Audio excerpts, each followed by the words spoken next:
হুমকি দিচ্ছে খেলা হবে। আরে ভাই কিসের খেলা? খেলা তো T20 চলছে। ওই পুলিশ অফিসার নূর হোসেনের নাম জানে না, লিখে দেয় সমস্ত ইতিহাস বিকৃত করে যেই জিনিস তারা চালু করবার চেষ্টা করছেন, ওই দড়ি তাদের নিজেদের গলায় ফাঁস হয়ে দেখা দেবে। এই রাষ্ট্র চালায় যে প্রশাসন, সেই প্রশাসনের সংস্কার দাবি করি। এই রাষ্ট্র চালায় যে সরকার, সেই সরকারের পরিবর্তন দাবি করি। কেন? আমি আপনাদের একটি ঘটনা বলবো।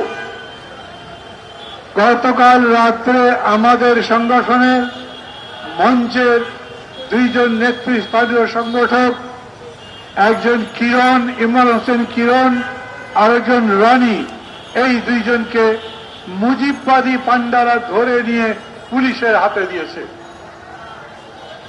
পুলিশ বুঝতে পারছে না তাদের নিয়ে কি করবে, তাদের দোষ কি। আমাদের নেতা রফিকুল ইসলাম বাবলু, উনি ফোন করেছেন ওসিকে। ওসি বলেছেন রাত্রেই ছেড়ে দেবেন, রাতে ছাড়েনি।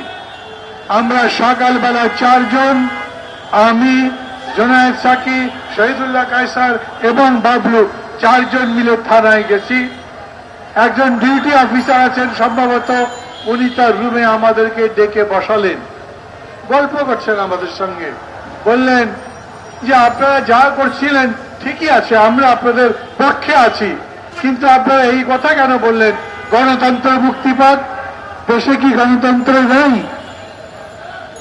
পুলিশ আমাদেরকে জিজ্ঞেস করছে আপনারা কি বলেন, দেশে গণতন্ত্র নাই? আমরা বললাম নূর হোসেন একটা জ্বলন্ত রাত, এটার জন্য কাউকে কিছু বোঝাবার দরকার নাই। ওই পুলিশ অফিসার নূর হোসেনের নাম জানে না। উনি বললেন আমাদের কমিশনার সাহেব পর্যন্ত বলছে এরা আসলে গণতন্ত্র বিরোধী, না হলে এই কথা লিখলো কেন? অতএব অপেক্ষা করো, দেখি কালকে কি করা যায়। আজকে যখন আমরা গেলাম তখন তারা একই কথা বলল। ওরা থানায় গেলে থানার পুলিশ অফিসার বলবে বঙ্গবন্ধু শেখ মুজিব, উনিকে নামটা শুনেছি মনে হয়।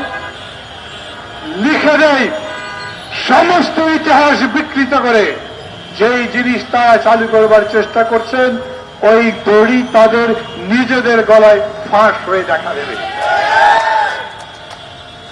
দেশের কি অবস্থা জানেন আপনারা? অবশ্য আজকে পত্রিকায় ছাপা হয়েছে IMF $4.5 বিলিয়ন দিতে রাজি হয়েছে। এই নিয়ে আওয়ামী লীগের নেতাদের, মন্ত্রীদের, এমনকি প্রধানমন্ত্রী যে কত গলাবাজি করে তা আমি জানি না, কিন্তু আমার প্রথম একটা পরামর্শ হচ্ছে এই রিজার্ভ বেচে বেচে খাবেন না। রিজার্ভ বেচা যায় না, আমাদের সরকার রিজার্ভ বেচে। এই জন্য বাংলাদেশে এখন সত্যি সত্যি রিজার্ভ কত সেটা কেউ বলতে পারে না। IMF মনে করে 27, আবার বলে আরো $5 বিলিয়ন আপনারা হিসাবই দিতে পারছেন না, তার মানে 22। এই $4.5 বিলিয়ন আগামী 4 বছর ধরে IMF দেবে। এই জন্য এই যে দেশের অবস্থার কোন পরিবর্তন হবে এটা মনে করবার কোনো কারণ নাই। দ্রব্যমূল্য বাড়ছে, কমাবার কোন ইতিহাস এই 14 বছরে দেখেছেন? খুলনার বিশাল জনসমাবেশে বিএনপির নেতারা মাঠের মধ্যে ঘুরতে ঘুরতে এক মহিলাকে দেখে জিজ্ঞেস করলেন আপনি কিভাবে এলেন? উনি বললেন অনেকগুলো পথ পায়ে হেঁটে, তারপরে নৌকায় করে, তারপরে রিক্সায় করে, তারপরে আবার হেঁটে। প্রশ্নকর্তা বললেন এত কষ্ট করে আসতেন কেন? উনি বর্ণনা দিলেন আমার সংসার চলে না, আমার জিনিসের দাম বাড়ছে, আমি বুঝে গেছি এই সরকার দাম কমাতে পারবে না, দেশ চালাতে পারবে না, সরকার বদল হওয়া দরকার, তাই এই মিটিং এ আসছি, দেখি এখানে ভালো কোনো কথা শুনতে পাই কিনা। দেশের আপনার জনগণ এখন এই সরকারের বদল চায়। কাহিনী শুনিয়ে আমাদের কাছে কোনো লাভ নেই। বাংলাদেশের যে কোনো জায়গায় যাবেন, এই সরকার দ্রব্যমূল্য নিয়ন্ত্রণে ব্যর্থ। এই সরকার জনগণের উপরে অত্যাচার, নির্যাতন তীব্রভাবে চালাচ্ছেন, দেখেছেন আপনারা। আজকে আপনাদের সামনে আমরা 2 জন কর্মী নেতাকে হাজির করতে পেরেছি, কিরণ এবং রনিকে। কিন্তু পুলিশ যে এক বাড়িতে গেল এক লোককে গ্রেপ্তার করবার জন্য, সেই লোক 12 বছর আগে মারা গেছে।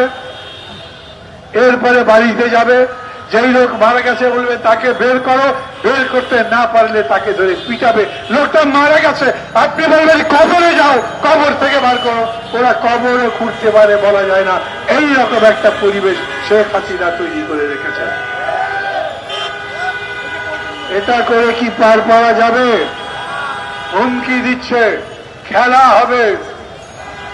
আরে ভাই কিসের খেলা? খেলা তো T20 চলছে। কোন খেলা? ফুটবল খেলা? কিসের খেলা? রাজনীতির খেলা। তাইলে রাজনীতি নিয়ে মাঠে আসেন, গায়ের জোরে করবেন, পুলিশ দিয়ে করবেন। আমি বলি সব রকম চেষ্টা করবার পরে কতগুলো বিভাগে ওই সম্মেলন হয়েছে, মহাসমাবেশ হয়েছে, ঠেকাতে তো পারেন নাই।